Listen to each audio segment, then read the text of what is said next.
I think one of the most frustrating parts about sitting back and watching this gender war take place is that so many of their thoughts are not their thoughts. They are thoughts that have been given to them. And something I found interesting in the hundreds and hundreds of comments that I had on that video is how many people were saying that it's all they seem to see on their FYP, even if that's not what they look for, even if that's not what they're trying to pay attention to, even if that's not what they enjoy watching.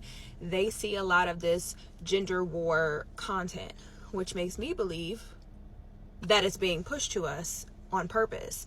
And I think about a lot of the talking points that I hear, those are not original talking points. A lot of that has been slow drip to us through our media, through what we watch, through our movies, different methods of programming to further cause that divide, that divide and conquer mentality. Because if you think about it, especially within my community, well, if I can keep them not liking each other, I can keep them from forming strong marriages, which means I can keep them from forming a strong foundation. I can keep them from raising strong masculine leaders in their sons, and I can keep them from raising strong, nurturing, loving women. I can keep them divided. I can keep them from forming strong citizens, essentially, to where now everyone is so much easier controlled. We throw this at them, they go to war at themselves, they're not actually paying attention to anything that's happening outside of them. And it's so frustrating at how well they've done it.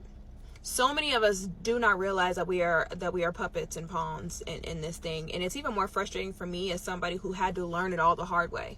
Because I never come from a place of like superiority, because a lot of the mistakes that I speak about, I had to make them myself. And now I try specifically to help other women from making the same mistakes, because I realized that essentially I got played. Mentally, I was manipulated into believing a lie, and then I had to go make a mess, and then now I have to clean it up, take that L to the chin, and I'm like, oh wow, okay. So they have been using us against each other for quite some time now. And I think that's what's most frustrating, is that if we actually start to think for ourselves again and pay attention to what's actually happening and have real conversations out in the real world, we will realize that a lot of men and women really just want the same things. We are just battling our own issues. And I know trauma gets thrown around so much, but it is valid. So many of us are battling our own traumas, that we are fighting each other when we should be turning to each other, because we need each other. And I think a lot of us have what the other person needs.